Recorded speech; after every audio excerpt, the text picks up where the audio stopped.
রাজশাহী অঞ্চলের কৃষি উদ্যোক্তাদের জন্য ৩,০০০ কোটি টাকার বিশেষ তহবিল ঘোষণা করেছে সরকার।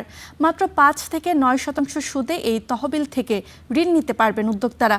এছাড়া রপ্তানিযোগ্য কৃষি পণ্যের জন্য অ্যাগ্রো প্রসেসিং জোন নির্মাণে নাবিল গ্রুপকে বিনিয়োগের আহ্বান জানিয়েছে প্রধানমন্ত্রীর অর্থ পরিকল্পনা উপদেষ্টা রাশেদ আল মাহমুদ তিতুমির।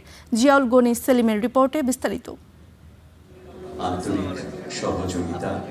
কৃষিদের সম্ভাবনার নতুন দিগন্ত উন্মোচন আর কৃষিপণ্য প্রক্রিয়াজাত শিল্পে বিনিয়োগ বাড়ানোর লক্ষ্যে মঙ্গলবার রাজশাহীতে অনুষ্ঠিত হল regional conference on agro processing.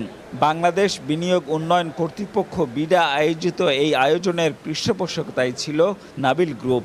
সম্মেলনে উদ্যোক্তারা এ অঞ্চলে উৎপাদিত কৃষিপণ্য বাজারজাত ও রপ্তানিতে নানা সমস্যা ও চ্যালেঞ্জের কথা তুলে ধরেন। রাজশাহীতে একটা কৃষি জোন হবে কিনা এবং এই জোনের মাধ্যমে সবচাইতে বেশি প্রায়োরিটি পাবে আম, যেখানে আম নিয়ে হাজার হাজার কোটি টাকার এখানে ব্যবসা করা সম্ভব আছে।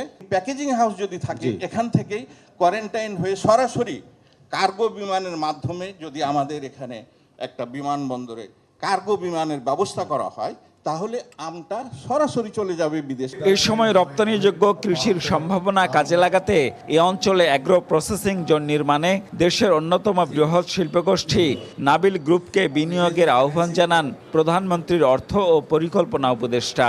কৃষি এবং কৃষিজাত পণ্যের ক্ষেত্রে এবং বিশেষত উত্তরাঞ্চলের ক্ষেত্রে ৩,০০০ কোটি টাকা বরাদ্দ করা হয়েছে। আমার সামনে নাবিল বসে আছে, তাদের এটা করতে হবে। সরকার কোনো কাজ করবে না, সরকার ব্যবসা করবে না। তবে বিনিয়োগ বান্ধব পরিবেশ উন্নয়নের পাশাপাশি শিল্প সহায়ক অবকাঠামো উন্নয়নে বেসরকারি খাতের অংশীদারিত্ব বাড়ানোর উপরও জোর দেন বিডার নির্বাহী চেয়ারম্যান। আমরা অনেক ধরনের ইস্যুকে চিন্তা করে জোন পরিকল্পনা করার চেষ্টা করি যে এইখানে জোন করা হলে এক্স্যাক্টলি কোন কোন ইন্ডাস্ট্রি আসবে, সেখানে সরকারের কত বিনিয়োগ হবে নাকি প্রাইভেট সেক্টর নিজেই বিনিয়োগ করে জোনটা তৈরি করবে। তো এরকম বিভিন্ন ফ্যাক্টরকে মাথায় রেখে জোনের পরিকল্পনা করা হয়।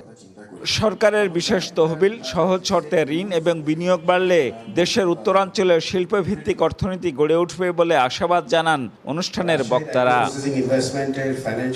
Ziaul Gani Selim, Star News, Rajshahi.